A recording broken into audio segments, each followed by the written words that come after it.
Skip Kuantan, Skip Cerating, jom kita explore Kemaman. Basically, kita orang spend 8 jam je dekat Kemaman ni. Itu pun dah buat kita orang jatuh cinta dengan kecantikan bandar ni tau.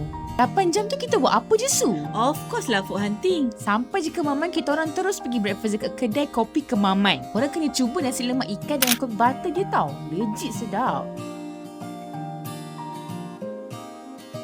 Kalau dah pergi Ganu, takkanlah tak boleh sata kan? 20 biji RM14 je, murah kan? Bila dah tengah hari, kita orang sambung pula lunch dekat satu gerai ni, nama dia Di Bira Bukit Geliga. Macam-macam lauk ada. And total kita orang spend ni RM23 je. Hingga kat sini, korang jangan lupa ambil ikan bakar tau. Dah lah sedap, besar, murah sangat-sangat.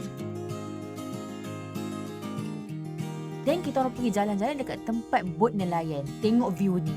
Cantik kan?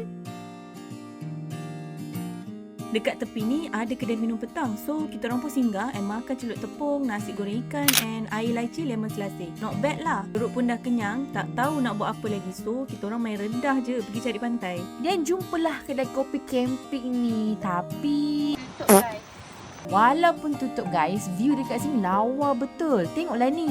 So ended kita orang lepak je dekat situ dalam setengah jam layan angin pantai. Dah petang tu, kita orang sempatlah singgah beli kopok leko dengan roti paung. Lepas tu, jomlah kita balik KL. Korang rasa kita orang patut explore bandar mana lagi?